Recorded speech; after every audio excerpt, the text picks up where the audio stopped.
تمام حاضرین کی طرف سے ڈاکٹر صاحب کا بے حد مشکور ہوں کہ وہ انتہائی مصروفیت کے باوجود ہماری درخواست پر لاہور سے کراچی تشریف لائے۔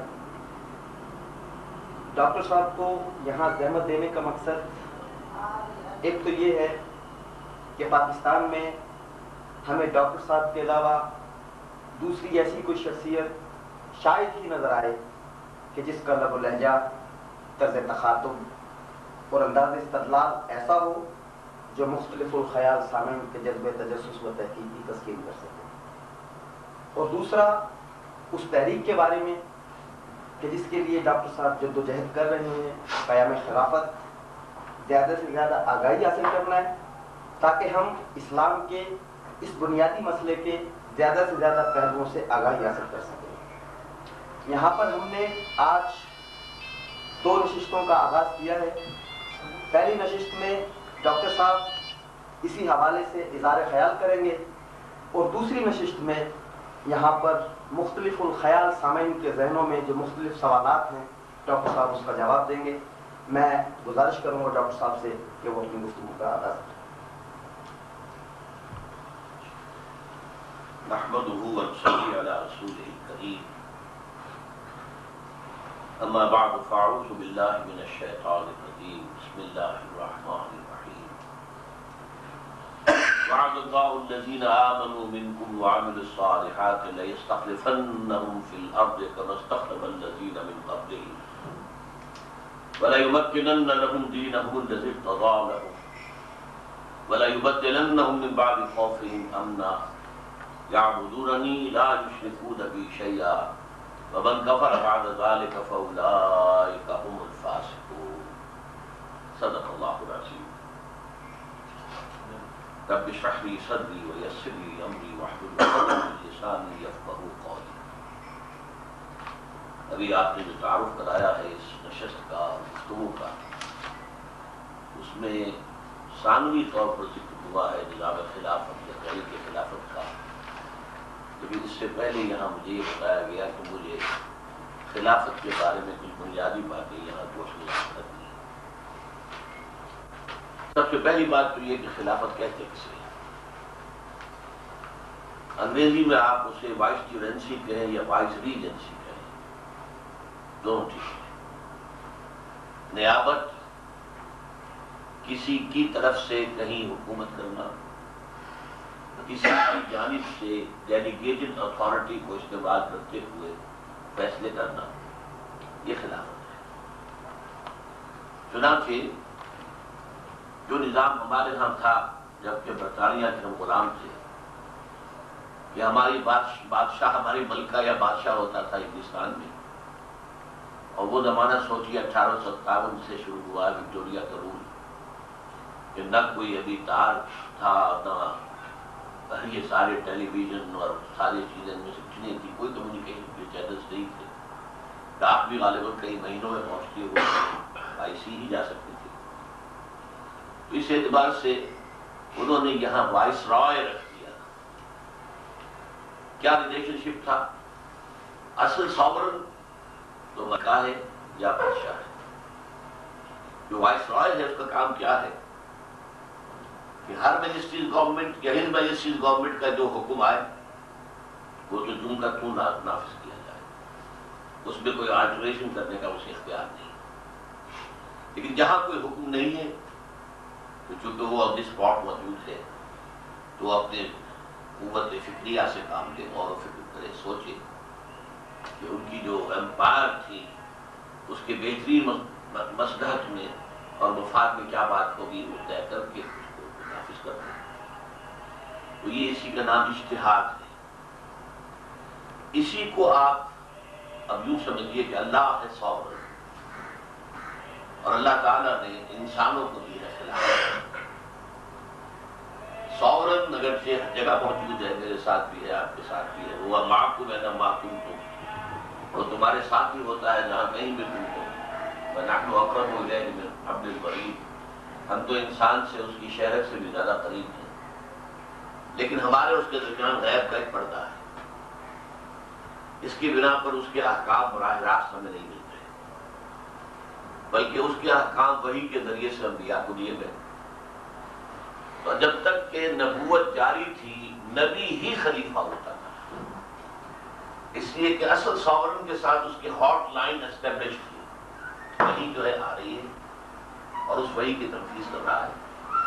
تو خلیفہ جو ہے وہ کون ہے؟ خود نبی. ہاں جہاں کوئی اللہ کا حکم نہیں ہے نبی اپنی فراست سے کام لے گا، اپنی سوچ اور فکر کے نتیجے میں جو فیصلہ سمجھے کہ بہتر ہے اسے اختیار کرنا.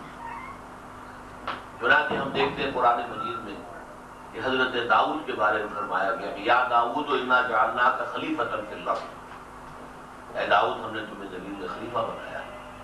اب اگرچہ وہ بادشاہ کہلاتے تھے، king David and king Solomon, لیکن نہ سلیمان بادشاہ تھے. بادشاہ تو تھے فرعون اور نمرود. تو سمجھتے تھے ساورنٹی ہماری ہے، ہم جو چاہیں حکم دیں. الیس لی ملک مصر، فرعون کا قول قرآن مجید میں نقل ہوا ہے کہ کیا مصر کی حکومت میری نہیں ہے؟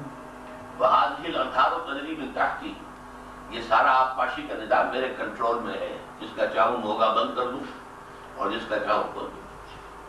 تو وہ خدائی کے گویا کے طور سے دعوے دار تھے. انا ربکم الاعلی، یہ الفاظ جو اس نے کہے. تو ایک فرعون بادشاہ تھا اور ایک نمرود بادشاہ تھا، لیکن یہ ایک داؤد اور سلیمان بادشاہ تھے. یہ بادشاہ نہیں تھے، خلیفہ تھے. یعنی اصل بادشاہ اللہ کی اس کے نائب کی حیثیت سے، اس کے خلیفہ کے اعتبار سے داؤد علیہ السلام اور حضرت سلیمان علیہ السلام.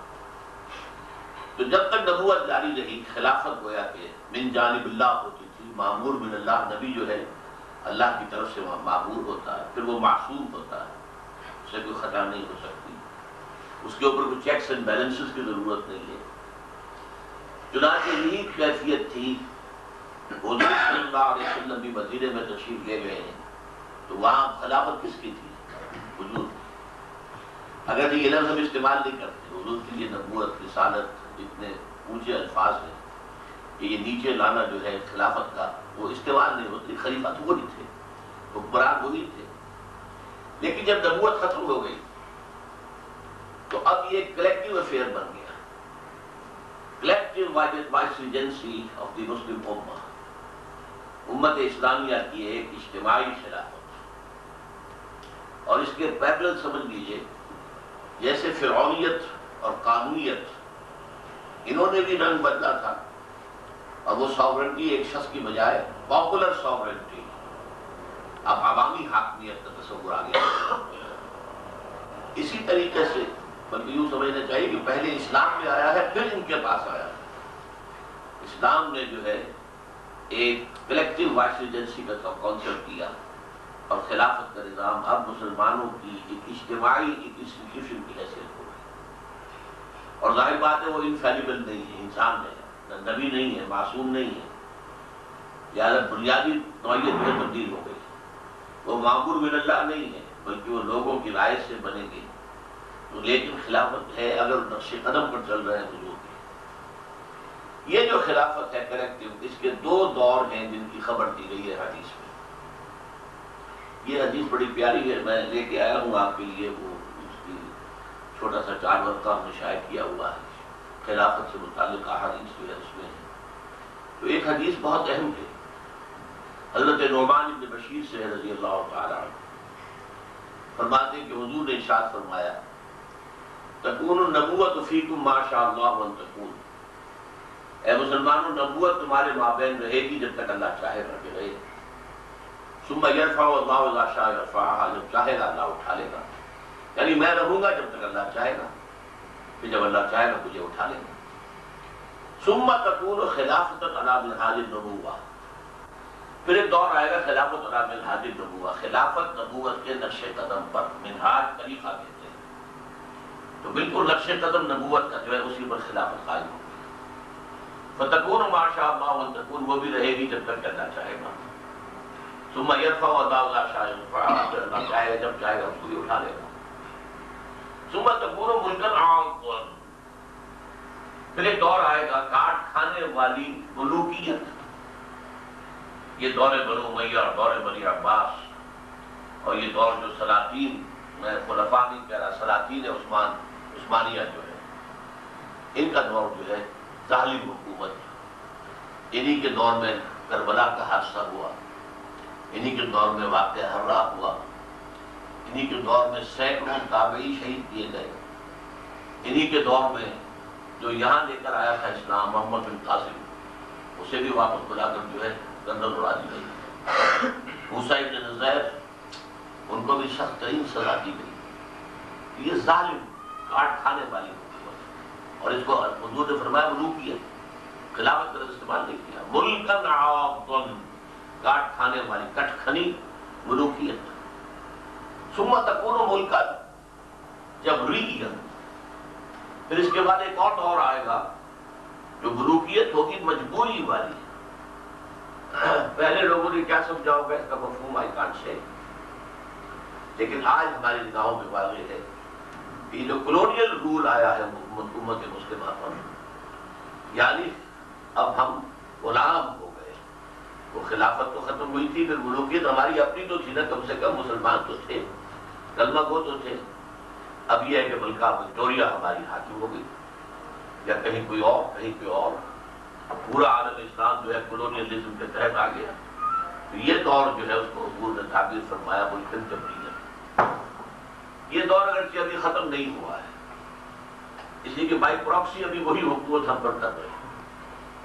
اس نے اپنا بنا کے چھوڑ دیا، کیا اسیری ہے کیا رہائی ہے، وہ یہاں رہے اور اپنے ذہن کے مطابق اور اپنے کلچر کے مطابق ایک نسل پیدا کر دی، اور اس نسل کے حوالے حکومت کرتے چلے گئے۔ تو بائی پراکسی انہی کی حکومت ہو رہی ہے۔ ویسے بھی ہم فکری طور پر، نظری طور پر، ٹیکنیکلی ہر چیز میں ہم ان کے غلام ہیں، تہذیبی طور پر غلام ہیں۔ بہرحال اب ایک کوشش ہو رہی ہے کہ وہ ڈائریکٹ امپیریلزم جو تھا اس کی بجائے ایک نوبیک امپیریلزم جو ہے پوری دنیا پر، گلوبلائزیشن کے بعد پوری دنیا پر IMF اور ورلڈ بینک اور ان ذریعے سے ایک امپیریلزم جو ہے وہ ٹھوس دیا جائے۔ لیکن جو اچھی خبر ہے وہ یہ ہے کہ حضور نے فرمایا یہ دور بھی ختم ہو جائے گا۔ ثم تکون خلافت علی منہاج النبوہ، پھر ایک دور آئے گا خلافت علی منہاج النبوہ۔ یہ 5واں دور ہے۔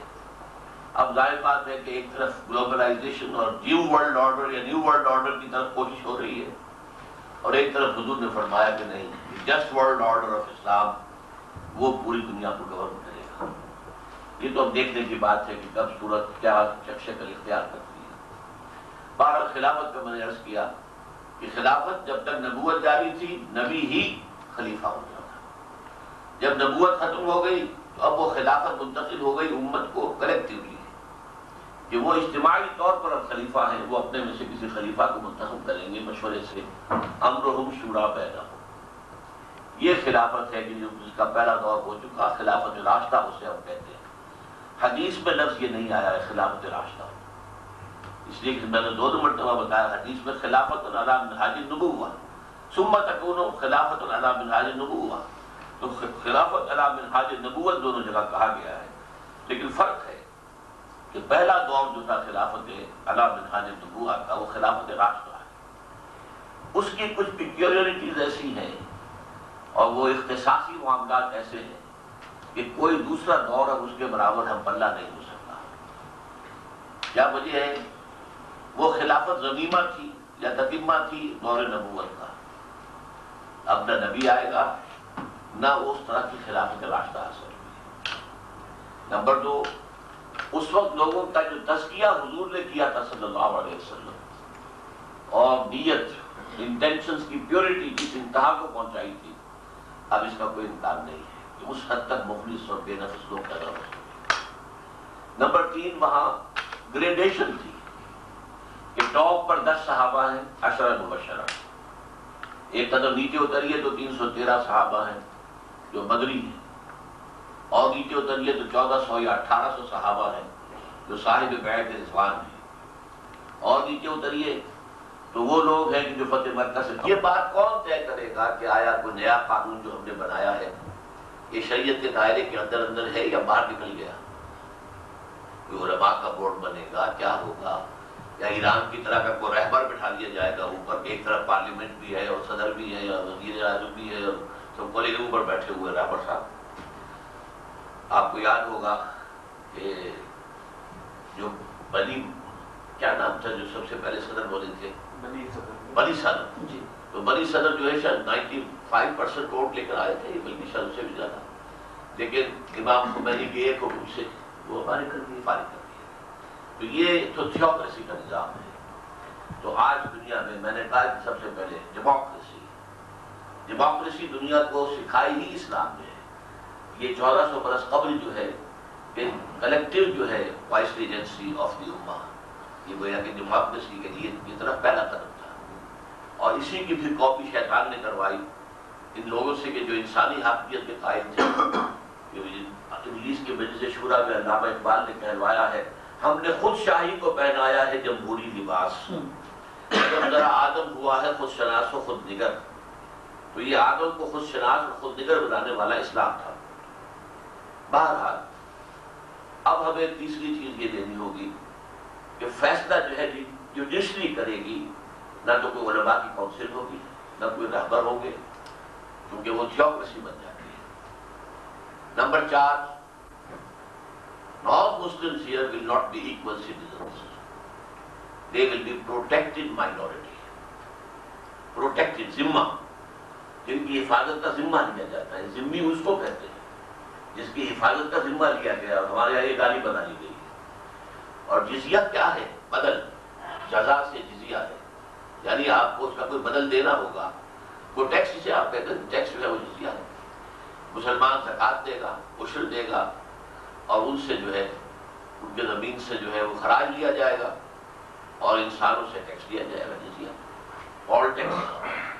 تو یہ در حقیقت یہ جو لوگ ہیں ان کو یہ تو آزادی ہوگی کہ جو مذہب تم چاہتے ہو پریکٹس کرو، جس کو چاہتے ہو پوجو. تمہارے جو معبد ہوں گے، عبادت خانے، ان کی ذمہ داری ہم لیتے ہیں کہ ان کی پروٹیکشن ہوگی، بلکہ مسجد سے زیادہ حفاظت کی جائے گی. تمہارا پرسنل لا آزاد ہوگا. انہیریٹنس جس طرح چاہو کرو، شادی بیاہ جس طرح چاہو کرو. اسی طریقے سے تم اپنی نسل کو اپنی تعلیم بھی دے سکتے ہو. مسلمانوں میں اپنے مذہب کی تبدیل نہیں کر سکتے، لیکن اپنی نسل کو آپ اپنے اسکول کھولیں، ان کو جو کچھ پڑھانا چاہتے ہیں پڑھائیں. پھر بزنس ہے، پروفیشنز ہیں، راستے کھلے ہوئے ہیں. 2 لیول پر ایسوسیٹ نہیں کی جا سکتی. نمبر 1، ان لیجسلیشن ہونی ہے قرآن و سنت کی بنیاد پر. And they don't believe in them. They don't believe in the Quran. They don't believe in Sunnah.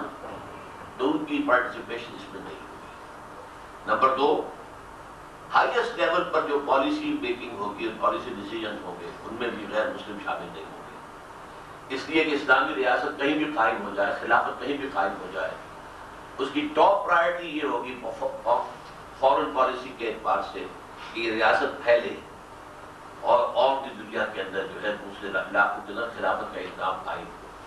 اور غیر مسلم سے آپ یہ توقع نہ کیجیے کہ وہ اس پالیسی کو سبسکرائب کرے گا. لہذا یہ 4 اصول ہیں.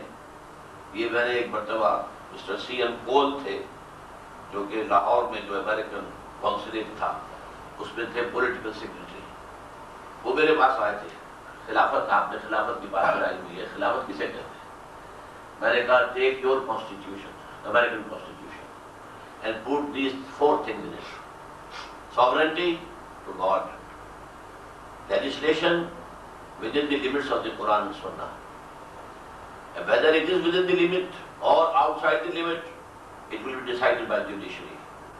جیسے کہ آپ کو معلوم ہے امریکہ میں کانسٹیٹیوشن کورٹس علیحدہ ہیں، جو چونکہ کانسٹیٹیوشن میں پروویژن ہوگی کہ یہاں پر کوئی جو قانون قرآن و سنت کے منافی نہیں، تو اس کا معاملہ جوڈیشری کا. And number 4، non-Muslims will be protected minority, not equal citizens. اس نے کہا بات سمجھ میں آ گئی. میں نے کہا لمبی چوڑی بات میں نہیں کرتا. اب اس کے بعد جو ہے باقی ساری چیزیں مباح ہیں. آپ صدارتی نظام لیں، نہ حرام ہے نہ واجب ہے. البتہ یہ ضرور ہے کہ خلافت راستہ جو ہے خلافت کے نظام سے قریب ہے صدارتی نظام. جیسے خلیفہ کے ارتکاز تھا اختیارات کا، تو ایسے ہی صدر کو امریکہ کے اندر اختیارات کے اس پہ ذات کے اندر مرتکز ہے. تو اس حوالے سے نمبر 2، آپ بنانا چاہیں فیڈرل یا کنفیڈرل یا یونیٹری، جو چاہے بنائیں. یونٹری جیسے بنگال ہے، اس وقت جو ہمارا مشرقی پاکستان ہوتا تھا بنگلہ دیش، یہ یونٹری گورنمنٹ ہے، کوئی صوبے نہیں ہے، بس مرکزی حکومت ہے، مرکزی اسمبلی ہے، اللہ کا چل رہا ہے۔ ایران یہ بھی یونٹری گورنمنٹ ہے، صوبائی جو ہے کوئی نظام نہیں ہے وہاں پر، اور صوبیت کو کوئی صوبائی جو ہے نہ گورنر سے وہ علاقوں کے، لیکن کوئی اسمبلیز نہیں ہے۔ تو یونٹری آپ بنانا چاہیں، اور خلافت راشدہ بہرحال یونٹری تھی، اس میں کوئی شک نہیں ہو سکتا۔ اسی طریقے سے اب آپ جو ہے اس ڈیموکریٹک نظام اگر لینا چاہیں، پارلیمنٹری ہو یا ڈیموکریٹک یا صدارتی ہو، یہ سب کوئی ہو، ووٹ کتنی عمر کا آدمی دے گا یہ آپ طے کریں۔ آپ 18 سال کرتے ہیں، میں کہتا ہوں 25 سال دے جائیے، بڑی وارٹائل ایج ہوتی ہے یہ 18 سال کی، کوئی ڈیماگوگ جو ہے وہ بہا کے لے جا سکتا ہے جذباتی طور پر لوگوں کو، ذرا کچھ تھوڑی سی تو لوگوں کے اندر کوئی سنجیدگی کے ساتھ سوچنے کا مادہ پیدا ہو جائے، اور ووٹ عورتیں بھی دیں گی، البتہ کینڈیڈیٹ کی حیثیت سے عورت سامنے نہیں آئے گی، لیکن ایک خاص عمر کے بعد وہ آ سکے گی، جیسے کہ سورہ نور میں ایک خاص عمر کے بعد جو کہا گیا ہے کہ پھر عورتوں پر وہ پابندی جو ہے پردے کی وہ جو ہے ریلیکس کر دی گئی، تو ایک خاص عمر کے بعد وہ آ سکتی ہے میدان میں کینڈیڈیٹس کی حیثیت سے، ناٹ بلو دیٹ۔ تو اس طرح کی چیزیں جتنی بھی ہیں وہ ظاہر بات ہے کہ امرہم شورا بینہم، یہ سب مباحات ہیں، ان مباحات کے اندر جو بھی فیصلہ ہو جائے گا، جو بھی آپ کی پہلی کانسٹیٹیوشن اسمبلی بنے وہ اس کے مطابق طے کر لے گی۔ یہ نظام جو ہے دنیا کے اندر اس کا نام ہے خلافت کا نظام۔ یہ پہلے میں آپ کو بتا چکا کہ پہلے یہ قائم ہوا خلافت راشدہ کی شکل میں، اب اس کو دوبارہ قائم ہونا ہے قیامت سے قبل، اور احادیث کے اندر یہ جو وضاحت ہے کہ اب جب یہ دوبارہ آئے گا، یعنی گلوبلائزیشن کی خبر جو ہے حدیث کے اندر موجود ہے۔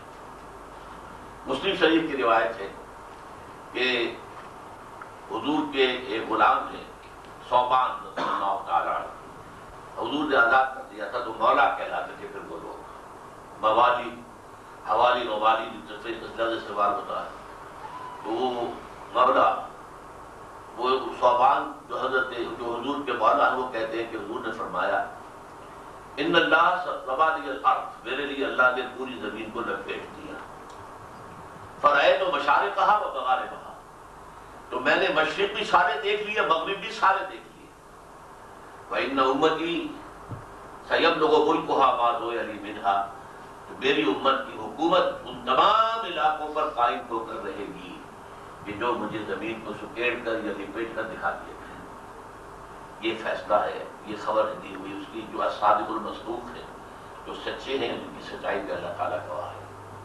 ایک اور حدیث بھی آیا ہے، یہ بھی ہے موجود اس کے اندر، یہ میں حدیث جناب کر دوں گا تاکہ وہ حدیث کا متن بھی ہے اور اس کا ترجمہ بھی اس کے اندر موجود ہے، کہ حضور نے فرمایا صلی اللہ علیہ وسلم لا يبقى على الارض بيت وبر ولا مدر الا ادخل الله فيها كلمة الاسلام، زمین پر نہ کوئی گھر رہے گا اینٹ گارے کا بنا ہوا، اور نہ کوئی خیمہ ہوگا اونٹوں کی کھالوں سے بنا ہوا خیمہ، جس میں اللہ اسلام کو داخل نہ کر دے۔ بعز عزیز و ذل ذلیل، یا تو عزت والے کے اعزاز کے ساتھ، اور یا کسی کمزور کے مجبور ہو جانے کے نتیجے میں، یعنی یا تو گھر والا اور خیمے والا اسلام لے آئے گا تو اسلام، جو عزت اسلام کی ہے وہی اس کو بھی حاصل ہو جائے گی، اگر وہ اسلام نہیں لائے گا تو یوت الجزیۃ عن ید وہم صاغرون، اپنے ہاتھ سے جزیہ دے گا، چھوٹا بن کر رہے گا، تو چاہے وہ خود محروم رہ گیا اعزاز سے، لیکن ظاہر ہے ہی ول ہیو ٹو سبمٹ، اس نظام جو ہے خلافت کا اس کو تسلیم کرنا پڑے گا۔ یہ بھی مقداد بن اسود رضی اللہ تعالیٰ عنہ ان سے روایت ہے یہ، اور یہ بھی مسند احمد کی روایت ہے رحمۃ اللہ علیہ۔ تو اس طرح یہ نظام دنیا میں آنا ہے، گلوبل آنا ہے۔ آئے گا کیسے؟ یہ صرف اسی طریقے پر عمل کرنے سے آئے گا جس پر کہ حضور نے عمل کیا۔ طریقے بہت سے انسانوں کے سامنے آتے ہیں، الیکشن میں حصہ لو، اسلام کے نام پر ووٹ مانگو، اکثریت میں آ جاؤ گے تو اسلامی قانون نافذ کر دینا، بات بن گئی، یا واز کرتے رہو، نیکیوں کی تلقین کرتے رہو، جب سب لوگ نیک ہو جائیں گے اور مسلمان ہو جائیں گے تو خود بخود اسلامی نظام قائم ہو جائے گا۔ تو اسی طریقے سے کوئی اب سمجھتا ہے کہ تعلیم کا نظام جاری کرو، تعلیم بہت عام ہو جائے، اسلام کا علم جو ہے بہت عام ہو جائے گا تو اس سے ہی نظام قائم ہو جائے گا۔ ان میں سے کسی ذریعے سے بھی نظام نہیں بدلتا، نظام ایک ریولیوشنری اسٹرگل سے بدلتا ہے۔ اس ریولیوشنری اسٹرگل کے 6 سٹیپس ہیں جو میں نے ڈرائیو کیے ہیں فرام دی سیرہ آف دی پروفٹ صلی اللہ علیہ وسلم، اس لیے کہ تمام رسولوں میں حضور واحد ہیں جن کے دست مبارک سے ایک ریولیوشن آیا اور ایک نظام قائم ہوا، ایک ریاست قائم ہوئی، ایک نئی تہذیب وجود میں آئی۔ ورنہ حضرت ابراہیم کے ہاتھوں تو نہیں ہوا، حضرت موسیٰ کے ہاتھوں نہیں ہوا، حضرت عیسیٰ کا کچھ بھی نہیں۔ وہ تو 60-70 آدمی کل تھے ان کے ماننے والے، جن میں سے صرف 12 تھے ہماری جو ہر وقت ان کے ساتھ رہتے تھے، ان میں سے بھی ایک نے غداری کی اور گرفتار کرایا۔ تو کسی نبی کے ذریعے سے یہ کام نہیں ہوا سوائے محمد رسول اللہ صلی اللہ علیہ وسلم۔ لہذا ہمیں میتھڈولوجی وہیں سے لینی ہوگی اور اس پر ہمیں گواہی ملتی ہے۔ امام مالک جو امام مدینہ کہلاتے ہیں، امام مالک رحمۃ اللہ علیہ، وہ فرماتے ہیں لن يصلح آخر هذه الامة الا ما صلح به اولها، اس امت کے آخری حصے کی اصلاح نہیں ہو سکے گی مگر اسی طریقے سے جس پر پہلے حصے کی اصلاح ہو۔ اب پہلا کیا تھا؟ نبوت کے بعد خلافت، آخری کیا ہوگا؟ پھر خلافت۔ تو جو خلافت پہلے قائم ہوئی تھی، جو حضور کی اسٹرگل تھی جس کے ذریعے سے خلافت کا نظام قائم ہوا، اسی طرح کی اسٹرگل کے ذریعے سے دوبارہ جو ہے خلافت کا نظام قائم ہوگا۔ اور یہ بات آتی ہے حضرت ابو بکر کے خطبے کے اندر بھی، جب انہوں نے اپنے سکسیسر کی حیثیت سے حضرت عمر کو نامینیٹ کیا، اس وقت یہ تقریر کی تھی جس میں یہ جملہ بھی تھا ان هذا الامر، یعنی یہ خلافت کا معاملہ جو ہے، لا يصلح آخرہ الا بما صلح به اولہ، اس کے آخری حصے کی اصلاح نہیں ہو سکے گی مگر اسی طریقے سے جس پر پہلے حصے کی اصلاح ہوتی ہے۔ اس کا مطلب یہ کہ یہ بات عام تھی کہ حضور نے فرمایا ہے کہ آخر میں پھر خلافت علی منہاج نبوت کا نظام قائم ہوگا۔ وہ 6 سٹیپس میں آپ کے سامنے رکھ دیتا ہوں۔ کسی بھی انقلاب کے لیے سب سے پہلی ضرورت ہے ایک انقلابی نظریہ، اور انقلابی نظریہ وہ ہوتا ہے جو existing political social economic system کی جڑوں کے اوپر تیشہ بن کر گرے۔ It should cut at the roots of the existing political social economic system۔ Number 2، اس کو پھیلاؤ، عام کرو۔ نمبر 3، جو اسے قبول کر لیں دل سے انہیں جمع کرو، آرگنائز کرو، ایک طاقت بناؤ، طاقت تو جمعیت میں ہے، اور ان کا تزکیہ کرو کہ نیت ان کی صرف اللہ کی رضا جوئی ہو اور کوئی کام۔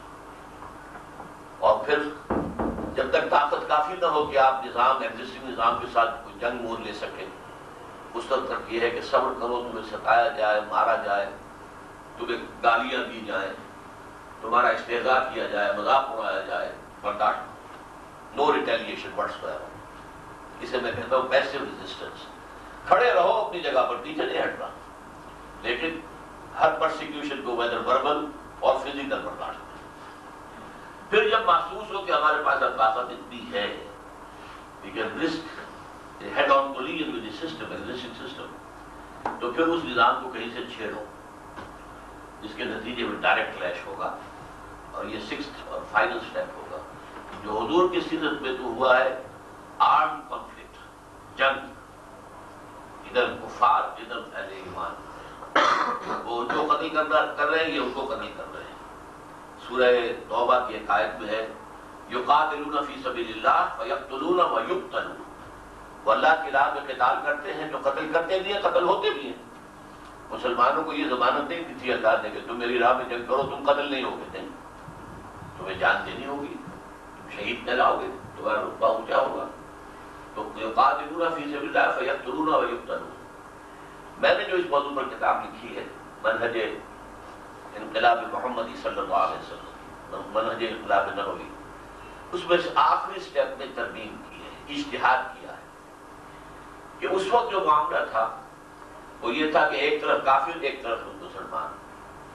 آج تمام مسلمان ممالک میں بھی حکومتیں جو ہیں وہ کافروں سے بدتر لوگوں کے ہاتھ میں ہیں، اور زیادہ تر سوسائٹی جو ہے آپ کو معلوم ہے پریکٹسنگ مسلم بہت کم ہے، اکثریت جو ہے وہ نان پریکٹسنگ مسلمس کی ہے۔ تو اس پہلو سے مسلمان سے ٹکرائے گا، مسلمان کی گردن کو مسلمان مارے گا، نمبر ایک یہ ایک پرابلم ہے جس کو حل کرنا ہے۔ نمبر دو یہ ہے کہ اس وقت معاملہ کیا تھا، صرف تعداد کا فرق تھا، ادھر 1000 ادھر 313، ادھر 100 گھوڑے ادھر 2 گھوڑے، ادھر 900 اونٹ ادھر 70 اونٹ، ادھر 1000 آدمی ادھر 313 آدمی، لیکن باقی تو بات وہی تھی، ادھر بھی تلوار ادھر بھی تلوار، تعداد میں پھر فرق ہو جائے گا، لیکن وہ کوئی ٹینک لے کر تو نہیں آئے، یا ان کے پاس جو ہے کوئی اور خاص ہتھیار تو نہیں ہے، کوئی ایئر فورس تو نہیں تھی۔ آج دنیا میں صورتحال یہ ہو چکی ہے کہ اسٹیبلش گورنمنٹس ہیں، ان کی فورسز اسٹینڈنگ آرمیز ہیں، ایئر فورس ہے۔ حافظ الاسد نے تمام جو شام کے اندر سب سے بڑا مرکز تھا اخوان المسلمون کا ہما، اس کو اڑا دیا، ہزاروں جو تھے اخوانی ان کو ختم کر دیا بائی ایئر فورس، بمبارڈمنٹ کیا، ختم کیا۔ تو اس اعتبار سے ویری ان ایکول معاملہ ہے یہ جنگ کے اعتبار سے۔ تو اس کا جواب کیا ہے، حل کیا ہے؟ حل یہ ہے کہ یک طرفہ جنگ کی جائے، غیر مسلح بغاوت کی۔ کس معنی میں؟ عوامی ایک عوامی ایک موومنٹ، عوامی ایک تحریک جو آپ کا سسٹم کو بلاک کرے اور اس کے اوپر فائرنگ کی جائے تو جانے دینے کے تیار ہے۔ یہ فلسفہ وہ ہے کہ جو بنیادی طور پر تو گاندھی نے شروع کیا تھا، نان وائلنٹ نان کوآپریشن۔ ہم تمہارا کپڑا نہیں پہنیں گے، ہم تو اپنا چرخہ کاٹیں گے، اس سے سوت بنیں گے، اس سے کھدر بنیں گے اور کھدر پہنیں گے۔ اب مانچسٹر کی ملیں جو ہے بند ہو رہی ہیں، ان کے پاس اسٹاک جو ہے ان کے انبار لگ گئے ہیں، اتنی بڑی مارکیٹ انڈیا ہاتھ سے نکل گئی۔ لیڈر تھا وہ شخص کہ اس کے کہنے پر سب لوگوں نے چھوڑ دیا۔ ریئل لیڈر وہی شخص ہوتا ہے جس کے کہنے پر لوگ جو قدم بھی وہ کہے وہ اٹھانے کو تیار ہو جائے۔ سیکنڈ سٹیپ آیا نان وائلنٹ سول ڈس اوبیڈینس، غیر مسلح تحریکیں، بلکہ موالات تھی وہ تو، اور یہاں ہے مخالفت۔ اس کی کیا شکل اختیار کی گئی کہ ہم سمندر سے نمک بنانے جا رہے ہیں، پرماتما کا سمندر ہے، پرماتما نے اس کے اندر نمک پیدا کیا ہے، تو پرماتما کے سمندر سے پرماتما کا بنایا ہوا نمک لینے جا رہے ہیں۔ ہم نے تو کسی کو کچھ نہیں کہا، نہ کسی کو مارا، نہ کسی کو کوئی تکلیف پہنچائی، لیکن اس کا مطلب کیا تھا؟ Challenging the taxation policy of British India. Excise duty تھی وہاں پر، آپ ایکسائز ڈیوٹی دیے بغیر اگر وہاں سے وہ نمک بناتے ہیں تو حکومت کو چیلنج کر رہے ہیں۔ لہٰذا اس اسٹیج پر لاٹھیاں پڑی سروں کے اوپر، بڑے بڑے لوگوں کے سر پھٹے ہیں، جیلیں بھری گئی ہیں، لیکن وہ وائلنٹ نہیں ہوئے، نوٹ کر لیجیے اس بات، اور اسی میں ان کی کامیابی کا راز ہے۔ اس سے اگلی اسٹیج وہاں نہیں آئی انڈیا میں۔ کیوں نہیں آئی؟ سیکنڈ ورلڈ وار چھڑ گئی، اور سیکنڈ ورلڈ وار کے نتیجے میں برطانیہ اتنا کمزور ہو گیا کہ اب اس کے لیے ممکن نہیں تھا کہ اتنے فار فلنگ ایریاز پر جو اپنے کنٹرول کو قائم کر سکے۔ لہٰذا فیصلہ تھا انہیں جانے جانا تھا، بلکہ وہ اتنی جلدی میں تھے، اتنی ہری کہ 1948 انہوں نے طے کیا ہوا تھا کہ انڈیا کو چھوڑنا ہے، 1947 میں چلے گئے، اور ہندوستان نے ایسے آزادی حاصل کی یا اسے اس طرح سے آزادی دی گئی کہ نہ کسی ہندوستانی نے کسی انگریز کو مارا، نہ کسی انگریز نے کسی ہندوستانی کو مارا۔ یہ تو ہندوستانیوں نے ایک دوسرے کو مارا، جو بھی ہوئی ہے، ہماری ہندوؤں نے مسلمانوں کو مارا ہے، مسلمانوں نے ہندوؤں کو مارا ہے، لیکن انگریز فوج نے کسی کو نہیں مارا، اور نہ ہی کسی نے کسی انگریز سپاہی کو مارا۔ تو فائنل اسٹیج جو ہے وہ ہمیں نظر آتی ہے خمینی کے انقلاب میں۔ People came out on the roads in lakhs and they blocked the system. اب ان کے اوپر ہوا سے، اوپر فضا سے جو ہے ہیلی کاپٹرز کے ذریعے سے فائرنگ کی گئی۔ They laid down their lives in thousands۔ میں گیا تھا ایران تو میں نے پوچھا کتنے لوگ مرے اس میں ایجوکیشن میں، یعنی بٹوین 20 and 30,000۔ عورتیں نکلی ہیں پورے طور پر چادر کے اندر لپٹی ہوئی ہیں، اور اپنے بائیں ہاتھ میں کوئی شیر خوار بچہ بھی لیا ہوا ہے، اور وہ نکلی ہیں اور گولیاں کھانی ہیں، مری ہیں۔ حالانکہ عورت کی سب سے بڑی کمزوری وہ بچہ، اس کمزوری کو بھی ساتھ لے کر نکلی اور اپنی جان دی۔ تو یہ کام جو تھا اس کے بعد بادشاہ کو ماننا پڑا۔ تو یہی ایک طریقہ ہے اس زمانے میں، پہلے ایک تحریک چلے، دعوت ہو، ایمان دلوں میں راسخ کیا جائے، ایمان کا ظہور عمل میں ہو. اس نظام میں رہتے ہوئے جتنے اسلام پر آپ عمل کر سکتے ہیں اتنے پر تو کریں. سارے اسلام پر تو عمل نہیں کر سکتے. آپ چور کا ہاتھ نہیں کاٹ سکتے، آپ زانی کو سنسار نہیں کر سکتے. یہ تو جب تک کہ نظام نہ بدلے اور حکومت کا قانون نہ بدلے سطح تو نہیں کر سکتے. آپ تو نہیں کر سکتے. اور یہ سود ایک آدمی تو ختم نہیں کر سکتا. پورے ملک کی معیشت کا تانا بانا جو ہے سود پر ہے. لیکن یہ کہ اس نظام میں رہتے ہوئے جتنے اسلام پر عمل کر سکتے ہیں. کسی نے یہاں پردے پر بین نہیں لگایا، یہاں ابھی تک کوئی اتاترک نہیں آیا، کوئی رضا شاہ پہلوی نہیں آیا جنہوں نے زبردستی برقعے اتروائے. اب اگر جنہوں نے اتارے تو خود اتارے، دے آر ریسپانسبل. جس کے بعد 2 پیسے آ گئے سب سے پہلے برقع اتارا. معلوم ہوا کہ شاید یہ غریبی کو چھپانے کی چیز تھی. برقع یہ پہلے بھی یہ پردے کے لیے نہیں تھے. بہرحال پہلی بات یہ کہ ایمان کی دعوت بذریعہ قرآن. نمبر 2، جن کے دلوں میں ایمان پیدا ہو جائے، جس کا ثبوت ان کے کردار سے ملے گا کہ واقعتاً یہ جس نے اسلام پر عمل کر سکتے ان کا کر رہے ہیں. نمبر 3، انہیں آرگنائز کرو. اور آرگنائزیشن بھی بنیاد بیعت ہونی چاہیے جو حضور کی تھی، جس پر خلافت قائم ہوئی. بیعت یہ جو مغرب سے آیا وہ نظام ہے کہ یہ ممبرشپ ہے، اور پھر ممبرس جو ہے بیر ووٹ دے کر کسی کو امیر جو ہے وہ چنیں گے، اور وہ امیر جو ہے 2 سال کے لیے 4 سال کے لیے ہوگا. اور یہ کہ مرکزی شورا ہوگی یا کوئی مینیجنگ کمیٹی ہوگی، اور پھر یہ دیکھا جائے گا کہ آیا اس مینیجنگ کمیٹی جو ہے اس پر امیر کو ویٹو حاصل ہے یا نہیں ہے. دوبارہ ہوگا. اس کا کوئی ثبوت ہمیں قرآن میں حدیث میں اپنی پوری تاریخ میں نہیں ملتا. ہر جگہ کی یہ بیعت ہے. آؤ جوائن ہینڈز ود می، بیعت اسی طرح ہوتی ہے. اور انگریزی کا محاورہ جو ہے joining hands, come and join hands with me, میرے ساتھی بنو. یہ بنیاد پر جو ہے جماعت ایک بنے. اور یہ جماعت وہ یہی کام کرتی رہے، دعوت پھیلانا، وہ بیس اپنا بڑا براڈ سے براڈ کرنا، جہاں تک کہ جب سمجھیں کہ ہاں ہمارے پاس اتنی طاقت ہے کہ ہم ایک براہ راست جو ہے ٹکر مول لے سکتے ہیں حکومت سے، تو کسی مسئلے کو چھیڑ دیا جائے. سود بند کرو، فوراً کرو، نہیں تو ہم پکیٹنگ کریں گے بینکوں کے اوپر، نہیں کسی کو داخل ہونے دیں گے اور نہ کسی کو نکلنے دیں گے. یہ ہو سکتا ہے. آپ کو معلوم ہوگا، یاد ہوگا کراچی میں کہ جنگ، روزنامہ جنگ جو ہے وہ شاید ایم کیو ایم کی مرضی کے مطابق وہ کوریج نہیں دے رہا تھا ایم کیو ایم کی خبروں کو، تو گھیراؤ کیا تھا کہ نہیں. اور کئی دن جو ہے جنگ نکل نہیں سکا. تو اس کے بعد جو ہے پھر ہتھیار ڈالنے پڑے جنگ کو.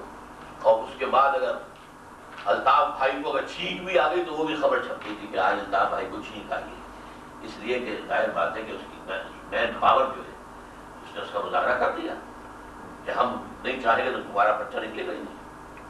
بہرحال یہ طریقہ جو ہے، جس طریقے پر آج ہمارے سامنے منظر ہے، یوکرائن میں کیا ہوا ہے، شیور ناٹسے کو بھاگنا پڑا پچھلے دروازے سے. یہی جارجیا میں ہوا ہے، ماس موومنٹ. یہی قزاقستان میں ہوا ہے.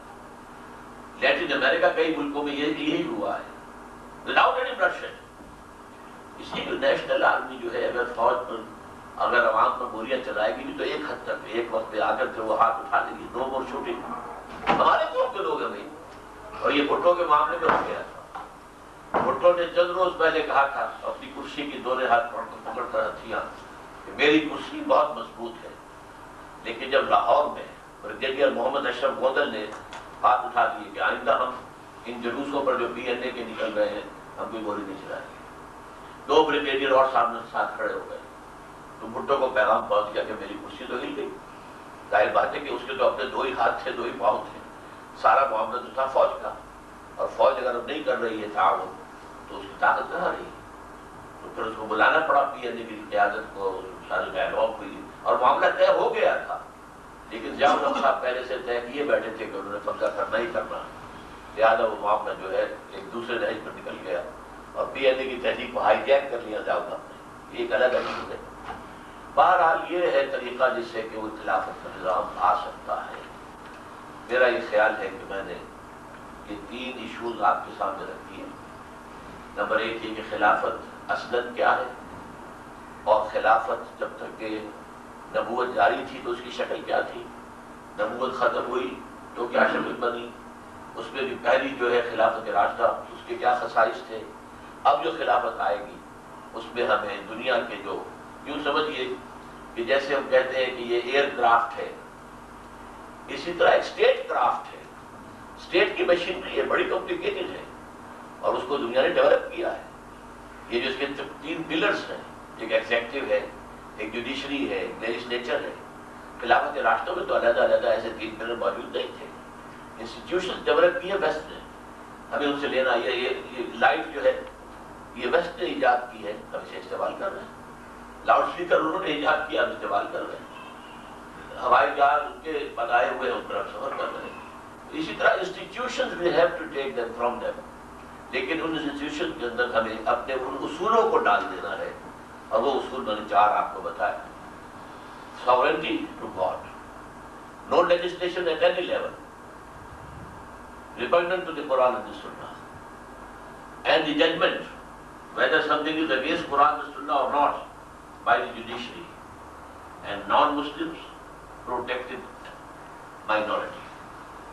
اس میں میں سمجھتا ہوں کہ امریکہ سے ہم سب سے زیادہ جو ہے وہ رہنمائی حاصل کر سکتے ہیں. یہ فیڈرل سسٹم جو آج کی روح اصل کے مطابق ہے، زمانہ چاہتا ہے کہ ہمیں جو علاقے ہیں مختلف ان کو بھی اختیارات ملے. ہمارے یہاں پروونسز کہلاتے ہیں، امریکہ میں اسٹیٹس کہلاتی ہیں، اور انڈیا نے بھی اسٹیٹس کا لفظ استعمال کیا ہے. اب اسٹیٹس ہیں، اس کی پروونسز نہیں ہیں، اسٹیٹس ہیں. تو آپ اور لیکن اسٹیٹ کے اوپر بھی ان کی اپنی جو ہے لیجسلیچر موجود ہے. پھر اس کے بعد کاؤنٹی لیول کے اوپر تھانے دار بھی الیکٹڈ ہے. کمال یہ ہے کہ شیرف جو ہے وہ بھی الیکٹڈ ہے، میئر بھی الیکٹڈ ہے.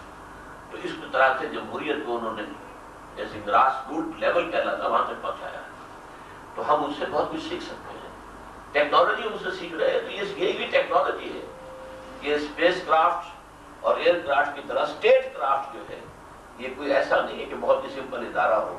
اور جیسا کہ ہمارے بعض لوگ سمجھتے ہیں کہ بس جیسے خلیفہ پہلے ہوتے تھے، وہ خلیفہ جو ہے وہی جوڈیشری بھی ہے، وہی جج ہے سب سے بڑے، وہی لیجسلیچر بھی ہے، وہی کا اشتہار جو ہے قانون بن گیا ہے، وہی ایڈمنسٹریٹر بھی ہے، وہی کمانڈر ان چیف بھی ہے. ساری چیزیں تھیں، اور وہ لوگ ایسے تھے کہ جن کے اوپر کسی چیکس اینڈ بیلنس کی ضرورت نہیں تھی، اور ان کی ذات پہ اعتقاد اگر تھا بھی اتھارٹی کا تو وہ کوئی نیگیٹو ریزلٹ نہیں دے. آج جو ہمیں اس طرح کے آدمی نہیں مل سکتے.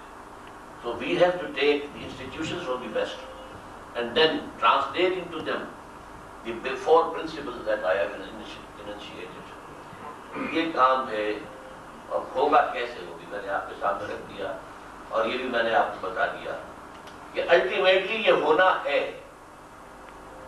یہ میں چاہتا ہوں کہ کر دیجیے، یہ کافی ہو گئی، بس کافی ہو گئی. دیکھیے ڈاکٹر صاحب سوال جواب کا بھی موقع. جی ہاں، ابھی بس میں ختم کرتا ہوں اور اب سوال تقسیم کر. یہ آپ نہیں بیٹھے ہیں، پاس کر دیجیے تو ہو جائے. ایک مزید وضاحت کرنے کے تھیوکریسی آپ کسے کہتے ہیں، اور یہ ایرانی نظام تھیوکریسی کہتے ہیں. تھیوکریسی یہ ہے کہ کوئی طبقہ ہو وہ حکومت کرے، مذہبی طبقہ. براہمن، وہ براہمن ہونے کے اعتبار سے اسے اختیارات حاصل ہیں. یا پوپ تمام بادشاہوں سے بڑا بادشاہ تھا، جبکہ پورا یورپ میں وہ ایک ہی پروٹیسٹنٹ مذہب پیدا نہیں ہوا تھا، کرسچینٹی ایک تھی، تو سارے بادشاہ اس کے تابع تھے. پوپ کا نظام حکومت. ایران میں بھی تھیوکریسی اس معنی میں ہے کہ وہ ایک ہے کاؤنسل آف گارڈینس، اور ایک راہبر جو ہے اوپر بیٹھے ہوئے ہیں. وہ جو جتنے چاہیں، اب آپ کو معلوم ہے کہ کتنے فیصد جو درخواستیں تھیں الیکشن کے سلسلے میں، نامینیشن پیپرز ریجیکٹ کر دیے گئے. یہ لوگ جو ہیں یہ جو مذہب کے خلاف معلوم ہو رہے ہیں، لبرل ہے، لہٰذا ان کو الیکشن میں حصہ لینے کے حق نہیں ہے. تو یہ تھیوکریسی ہے. مولانا مودودی نے ایک بہت عمدہ اصطلاح استعمال کی کہ اسلام اصل میں تھیو ڈیموکریسی ہے. تھیو ڈیموکریسی یعنی یہ مکسچر ہے، لیکن تھیو ایلیمنٹ اس کا کیا ہے؟ جو قرآن اور سنت کے احکام ہیں. کوئی طبقہ نہیں، کوئی خاص لوگ نہیں، کوئی امام معصوم نہیں، بلکہ صرف اللہ اور اس کے رسول کے احکام. یہ تھیو ہے. باقی with in that in parameters کے، قرآن اور سنت کے پیرامیٹرز کے درمیان جو جگہ ہے، یہ امرہم شورا بینہم، یہ معاملہ آپس میں مشورے سے طے کی گئی. اس جگہ پر آپ جو ہے بہترین ڈیموکریسی استعمال کریں گے. میں اس کے لیے یہ تو میں نے آپ کو بتایا مولانا مودودی کی اصطلاح ہے، میں بہت عمدہ سمجھتا ہوں اس کو، اور جب بھی میں اس کو بیان کرتا ہوں ان کا نام ضرور لیتا ہوں کہ جو بھی ہے کریڈٹ جو ہے انہیں کو جانا چاہیے جنہوں نے یہ جو نقل وضع کی ہے اصطلاح. میں اس کی تشریح کیا کرتا ہوں اس طور سے کہ حدیث ہے ان مثل المؤمن کمثل الفرس فی اخیۃ، مومن کی مثال اس گھوڑے کی سی ہے کہ جو ایک کھوٹے سے بندھا ہوا ہے. یعنی ایک گھوڑا وہ ہے کھلا ہے، جدھر چاہے دوڑے جدھر چاہے بھاگے، اور مومن بندھا ہوا کھوٹے سے. اس نے اللہ کو مانا تو اللہ کے احکام ماننے ہوں گے، پابندی لگ گئی، یو آر ناٹ فری. رسول کو مانا ہے تو رسول کا فرمان ماننا ہوگا، آپ پابند ہو گئے. قرآن کو مانا ہے تو قرآن کے قوانین ماننے ہوں گے، آپ پھر پابند ہو گئے. اسی کو ذرا اگر ہم ایکسٹینڈ کریں کہ فرض کیجیے کھلا میدان ہے اور آپ چاہتے ہیں کہ گھوڑا دوڑے بھی، اس کے ہاتھ پاؤں کھلے رہے ذرا، تو آپ 200 گز لمبی رسی سے اس کھوٹے سے باندھ دیجیے. 200 گز کے نصف قطر کا ریڈیس جو ہے اس کا ایک گول دائرہ وجود میں آ جائے گا. اس میں یہ گھوڑا آزاد ہے، مشرق میں جائے، مغرب میں جائے، شمال میں جائے، جنوب میں جائے، اٹس فری. 100 گز جائے، 150 گز جائے، 199 گز جائے، 200 سے آگے نہیں. تو یوں سمجھئے کہ اسی کو اللہ اس کے رسول کے احکام یہ تو ہے وہ دائرہ سرکل، اس کے اندر اندر رہنا ہے، باہر نہیں جانا. لیکن اس کے اندر یہ چیزیں جو ہیں یہ آپ کی چوائس پر ہیں، لیکن اس میں بھی کسی ایک شخص کی اتھارٹیٹیو انداز نہیں ہوگا، بلکہ امرہم شورا بینہم، باقی مشورے سے. اس کی سادہ سی مثال یہ ہے کہ اگر آپ نے اپنے گھر میں کوئی دعوت منعقد کی ہے اور بس سوال پیدا ہوتا ہے کہ یہاں ڈرنک کون سی سرو کی جائے، شراب آؤٹ، اس لیے کہ وہ اس دائرے سے باہر کی ہے. لیکن اب آپ شربت روح افزا دینا چاہتے ہیں، یہ تھاڈل ایک سندھ کا شربت ہے، یا کچھ سیون اسپرائٹ دینا چاہتے ہیں، تو اگر کوئی اختلاف ہو جائے تو میں کاؤنٹنگ آف دی ووٹس کر لیجیے گھر کے اندر، جن میں سے جس چیز کو چاہیں آپ چوز کر لیں، کیونکہ سب کی سب مباح ہے. اسی لیے میں نے آپ سے کہا تھا کہ ڈیموکریسی چاہے وہ جو پارلیمنٹری ہو اور چاہے پریزیڈنشل ہو، یہ مباح ہے. اگرچہ پریزیڈنشل ڈیموکریسی نزدیک تر ہے اسلام سے. اسی طرح یونٹری حکومت ہو یا فیڈرل ہو یا کانفیڈرل ہو، اگر ہمارا مشرقی پاکستان سابقہ جو تھا اس کا کانفیڈریشن بھی قائم ہو جائے تو کتنی خوشی ہوگی ہم. کانفیڈریشن جو ہے وہ بھی ہو سکتی ہے، فیڈریشن بھی ہو سکتی ہے، یونٹری گورنمنٹ بھی ہو سکتی ہے. جیسے کہ میں نے آپ کو بتایا بنگلہ دیش یونٹری ہے اور ایران یونٹری ہے. تو یہ چیزیں جو ہیں یہ آپ کی رائے پر ہیں. ووٹ کی کیا عمر ہونی چاہیے یہ بھی آپ کی رائے پر ان پہ ڈیسائیڈ ہوگی. مباحات کا دائرہ جو ہے وہ، لیکن اللہ اور اس کے رسول کے احکام یہ دائرہ آپ کراس نہیں کر سکتے. ڈاکٹر صاحب